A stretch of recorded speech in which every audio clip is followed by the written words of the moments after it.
Good morning students.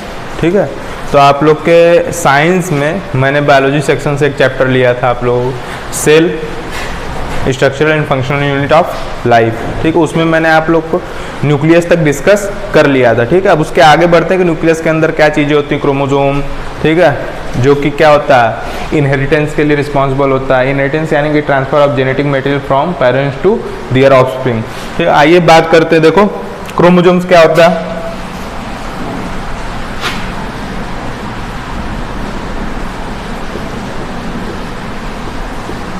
Chromosomes आप लोगों ने प्रीवियस लेक्चर में न्यूक्लियस तक नोट किया है कि नहीं? सभी लोग आज अपनी नोटबुक चेक कराएंगे। ठीक है,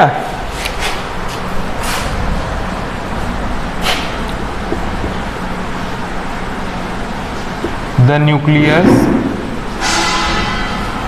nucleus contains thread like structures called chromosome.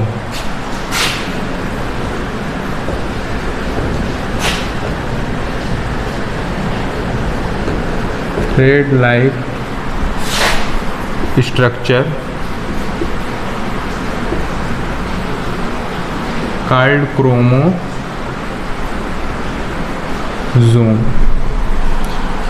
ठीक है, न्यूक्लियस के अंदर अगर आप न्यूक्लियस को ऐसे कट करें, ठीक है, उसके अंदर अगर आप देखें तो आपको कुछ थ्रेड लाइक धागे की तरह स्ट्रक्चर्स दिखेगा, जिसको कि हम क्या नाम देते हैं, क्रोमोसोम।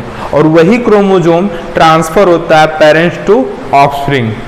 ठीक है, और वही क्रोमोसोम रिस्पॉन्सिबल होता है किसके लिए, जेनेटिक कैरेक्टर्स के लिए, जो आपके पेरेंट्स ऑफस्प्रिंग में जाते हैं। ठीक है, सेक्सुअल मोड ऑफ रिप्रोडक्शन में वही क्रोमोसोम वेरिएशन के लिए भी रिस्पॉन्सिबल होता है। ठीक है, असेक्सुअल में तो सेम एज अ पेरेंट्स होते हैं। ओके, उसको टर्म देते हैं हम लोग क्लोन। ठीक है, तो आइए दूसरा पॉइंट नोट कीजिए आप लोग, क्रोमोसोम क्या है।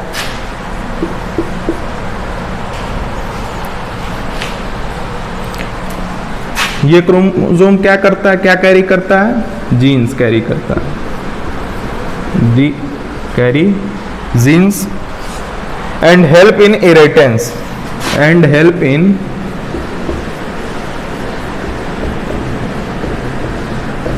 इनहेरिटेंस। इनहेरिटेंस मैंने अभी आप लोग को बताया।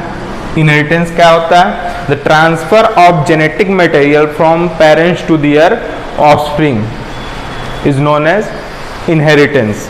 ठीक है, या transfer of characters from parent to their offspring. Character कौन ट्रांसफर कर रहा है भाई? कैरेक्टर किस पे प्रेजेंट होते हैं, इसी जीन्स पे प्रेजेंट होते हैं कैरेक्टर्स। ठीक है, और ये जीन जाता है तो इसके साथ साथ कैरेक्टर्स भी जाते हैं। ठीक है, इनहेरिटेंस और transfer of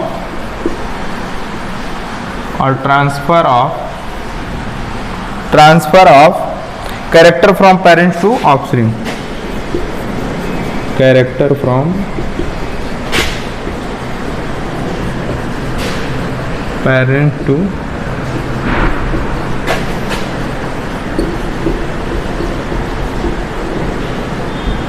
offsprings. Okay, third point में लिखिएगा आप लोग, chromosome are composed of DNA. ठीक है, क्रोमोसोम किससे कंपोज्ड होकर मिलकर बना होता है, डीएनए से। क्रोमोसोम आर, एक मिनट सॉरी गिर गया ये।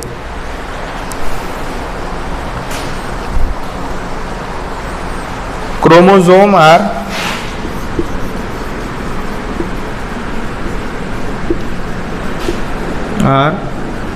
composed of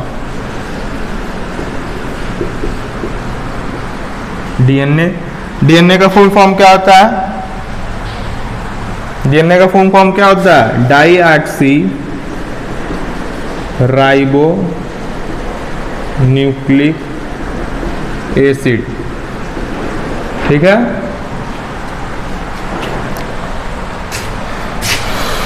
DNA in the form of chromatin and protein.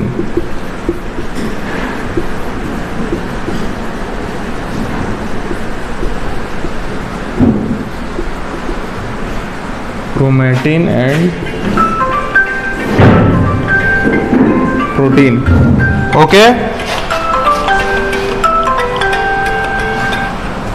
Okay students,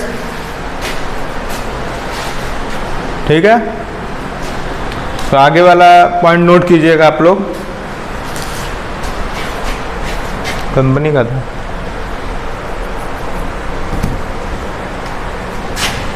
protein, ठीक है।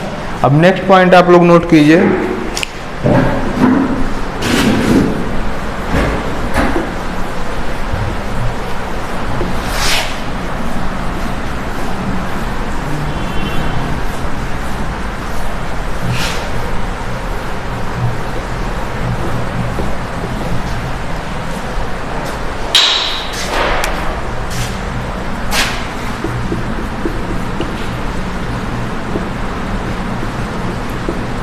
Chromosome contain information for the inheritance formation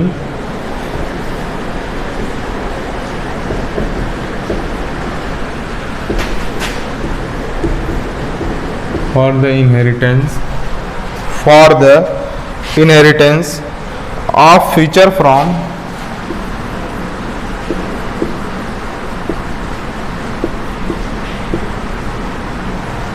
from parent to next generation.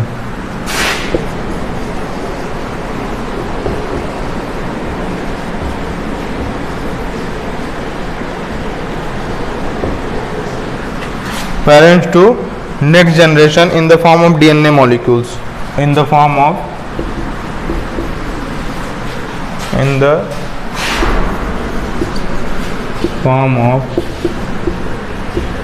DNA molecules, ठीक है। Chromosome contain information, मैंने जैसा कि पहले बताया, for the inheritance of feature from parent to next generation. मैंने इनहेरिटेंस का मतलब क्या बताया कि जो भी फीचर्स पेरेंट्स के अंदर मौजूद होते हैं उस क्रोमोसोम के थ्रू नए ऑफस्प्रिंग जो फॉर्म्ड होती है, न्यू बॉर्न बेबी, उसके अंदर ट्रांसफर हो जाते हैं। किस फॉर्म में? In the form of DNA molecules के फॉर्म में, डाईऑक्सीराइबोज न्यूक्लिक एसिड के फॉर्म में पेरेंट से ऑफस्प्रिंग में ट्रांसफर हो जाते हैं इस क्रोमोसोम के थ्रू। अंडरस्टूड, ठीक है। अब बात करते हैं डीएनए की। क्रोमोसोम सारे पॉइंट नोट कर लीजिए आप लोग।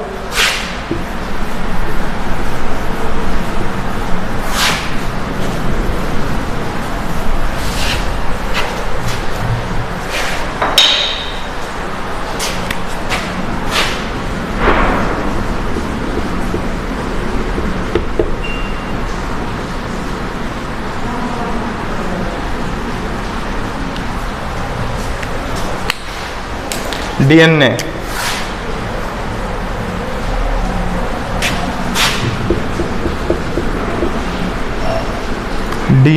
molecules contains the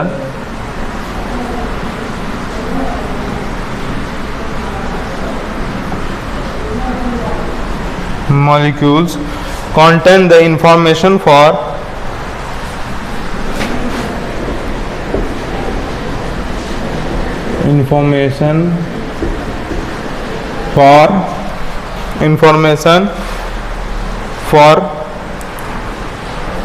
constructing and organizing cells. Constructing and organizing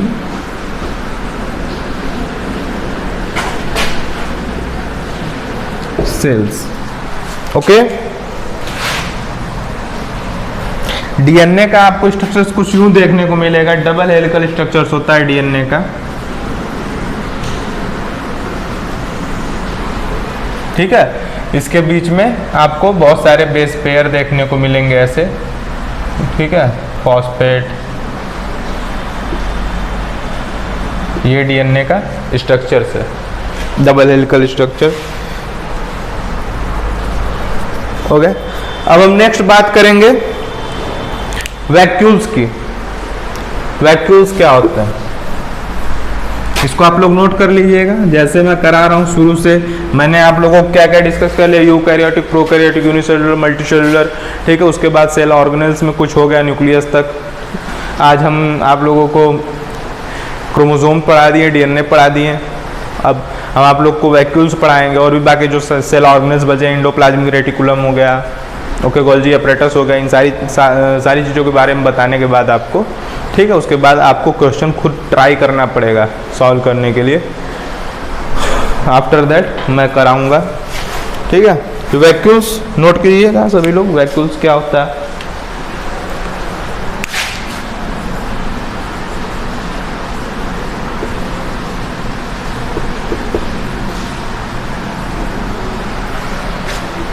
vacuoles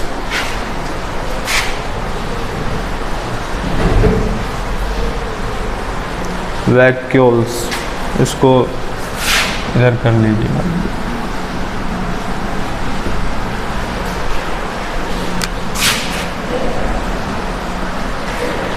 एक मिनट,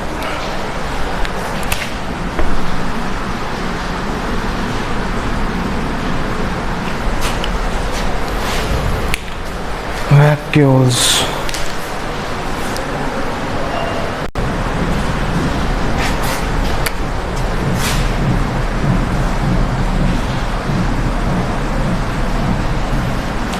पहला पॉइंट लिखिएगा, vacuoles are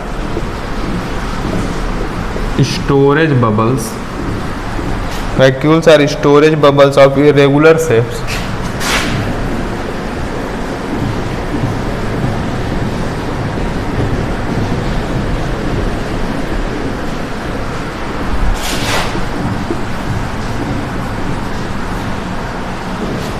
irregular shapes which are found in a cells.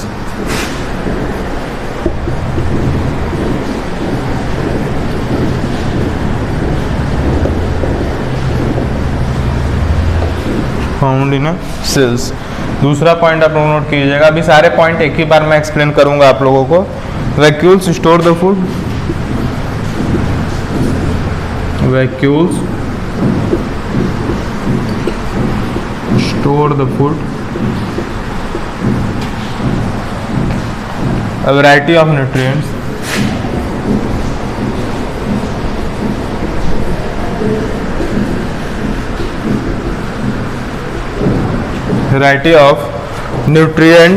that a cell might need to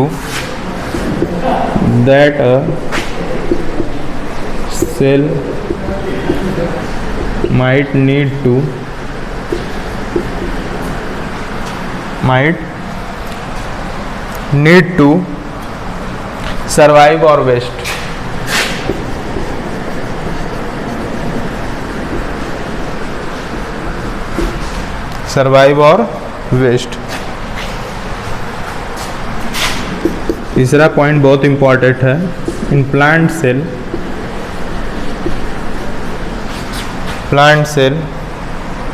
vacuoles are much larger than, plant cell में जो vacuoles होता है वो comparison animal cell के comparison में काफ़ी ज़्यादा बड़ा होता है।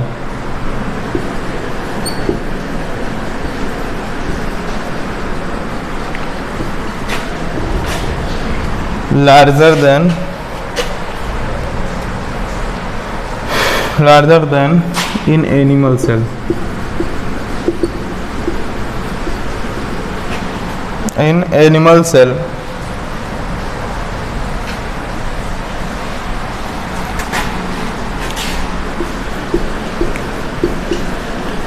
and provide rigidity to the plants.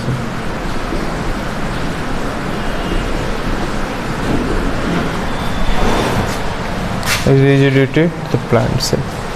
ठीक है, देखो वैक्यूल्स क्या है, वैक्यूल्स को हम लोग स्टोरेज बबल्स कहते हैं, ठीक है, जो कि इरेगुलर शेप का होता है, कुछ तो हम लोग यूं ऐसे इरेगुलर शेप, ठीक है, कोई उसका सर्टेन डिफिनिट शेप नहीं होता है, इरेगुलर शेप होता है जो कि कहाँ पाया जाता है, सेल में, ठीक है, सेल्स में। और the vacuoles store the food a variety of nutrients that cell might need to survive और वेस्ट, ठीक है, सेल को जिंदा रहने के लिए ना जितनी न्यूट्रिएंट्स चाहिए होती हैं वो वैक्यूल्स क्या करके रखता है, स्टोर करके रखता है, ठीक है, वैक्यूल्स क्या करके रखता है, वो सारे न्यूट्रिएंट्स स्टोर करके रखता है जो सेल के जीवित रहने के लिए, लाइव रहने के लिए उसको रिक्वायर्ड है। And third point, plant cell का जो वैक्यूल्स होता है लार्जर होता है as compare to the animal cell, okay. जो कि प्लांट सेल को क्या प्रोवाइड करता है, रिजिडिटी प्रोवाइड करता है। समझ में आई बात। सो आज के लिए इतना ही, ठीक है। नेक्स्ट क्लास में हम आप लोगों को डिस्कस करेंगे गोल्जी अपैरेटस, ठीक है। सभी लोग यहाँ तक पढ़ लीजिएगा, इसको लर्न कर लीजिएगा, और नेक्स्ट क्लास में हम आप लोग गोल्जी अपैरेटस से पढ़ाएंगे। Okay, thank you.